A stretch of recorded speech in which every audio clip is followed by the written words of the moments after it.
Hello everyone, welcome back to this channel. আজকের এই ভিডিওতে আমি আপনাদের সাথে শেয়ার করব দুই ধরনের সেন্টেন্স স্ট্রাকচার। তো ভিডিওটা স্কিপ না করে কমপ্লিট ভিডিওটা দেখুন। আশা করছি এই ভিডিওটা আপনাদের একটু হলেও ইংরেজিতে কথা বলতে হেল্প করবে। তো চলুন দেরি না করে ভিডিওটা শুরু করা যাক। এতে আশ্চর্যের কিছু নেই, সে ব্যস্ত আছে। আশ্চর্যের কিছু নেই, সে কালকে আসবে না। আশ্চর্যের কিছুই নেই যে তুমি হেরে গেছো। আশ্চর্যের কিছু নেই, সে কিছু জানে না। তো প্রথম স্ট্রাকচারে আমি আপনাদের দেখাবো যে এই বাক্যগুলো আপনারা ইংরেজিতে কিভাবে বলবেন। তো এই বাক্যগুলোতে যে জিনিসটা আপনারা কমন দেখতে পাচ্ছেন সেটা হলো আশ্চর্যের কিছু নেই। আশ্চর্যের কিছু নেই, এই কথাটা ইংলিশে বলতে হলে আমাদের বলতে হবে no wonder. No wonder. No wonder আমরা তখনই ব্যবহার করব যখন আমরা কোনো সেন্টেন্সে বোঝাবো যে আশ্চর্যের কিছু নেই, মানে কোনো জিনিস যেটা আমাদের কাছে সারপ্রাইজিং নয় বাট এক্সপেক্টেড। ওকে, ধরুন কোনো একটা বাচ্চা সে সকাল থেকে খায়নি, তো তার খিদে পেয়েছে। তো তার যে খিদে পেয়েছে এটা কিন্তু কোনো সারপ্রাইজিং ব্যাপার না। সে যেহেতু কিছু খায়নি, তো তার খিদে পাওয়াটা কিন্তু এখানে এক্সপেক্টেড, রাইট? তো এরকম সিচুয়েশনে কিন্তু আমাদের ব্যবহার করতে হবে নো ওয়ান্ডার। সেন্টেন্স স্ট্রাকচার হবে নো ওয়ান্ডার প্লাস সেন্টেন্স, বা আমরা এরকমও বলতে পারি it's no wonder that plus sentence. তো চলুন এবার এক্সাম্পলের মাধ্যমে শেখা যাক, তাহলে আপনারা আরো ভালোভাবে বুঝতে পারবেন। প্রথম এক্সাম্পল হলো আশ্চর্যের কিছুই নেই, তুমি দেরি করেছো।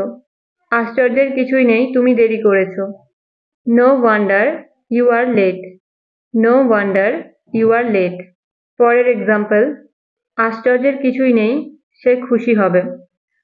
আশ্চর্যের কিছুই নেই, সে খুশি হবে। No wonder he will be happy. No wonder he will be happy.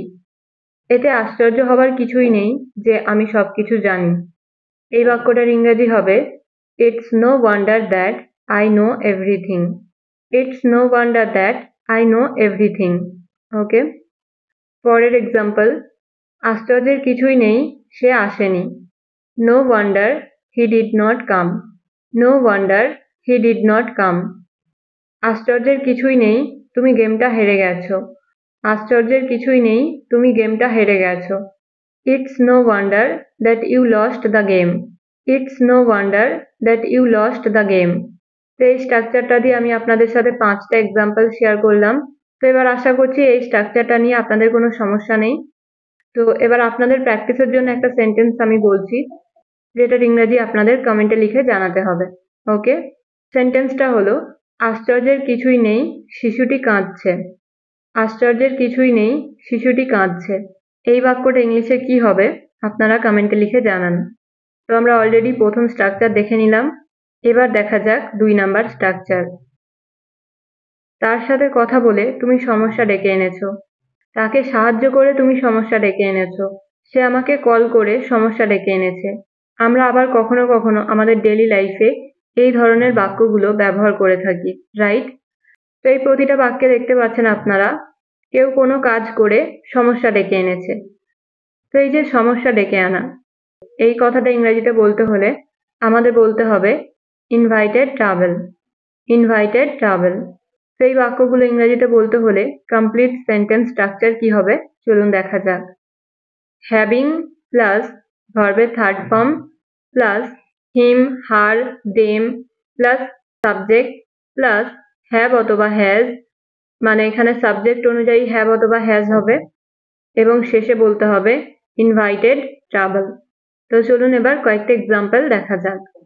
তার সাথে কথা বলে তুমি সমস্যা ডেকে এনেছো। তার সাথে কথা বলে তুমি সমস্যা ডেকে এনেছো।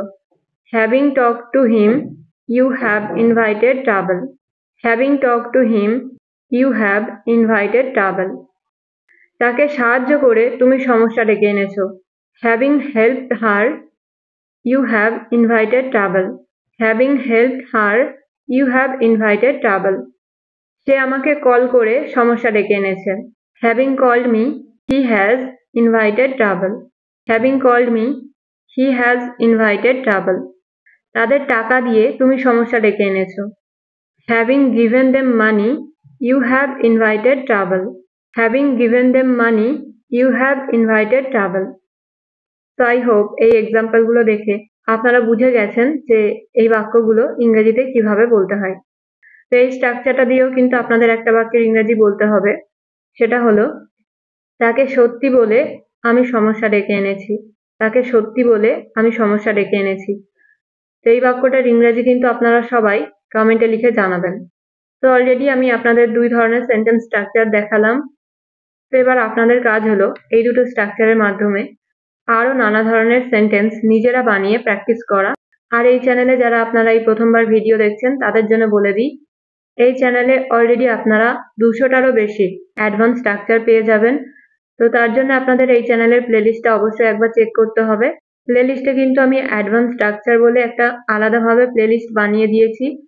তো অবশ্যই আপনারা চেক আউট করবেন, কারণ এই অ্যাডভান্স স্ট্রাকচারগুলো কিন্তু আপনাদের ইংলিশ লেভেলকে অনেক বেশি অ্যাডভান্স করে দেবে।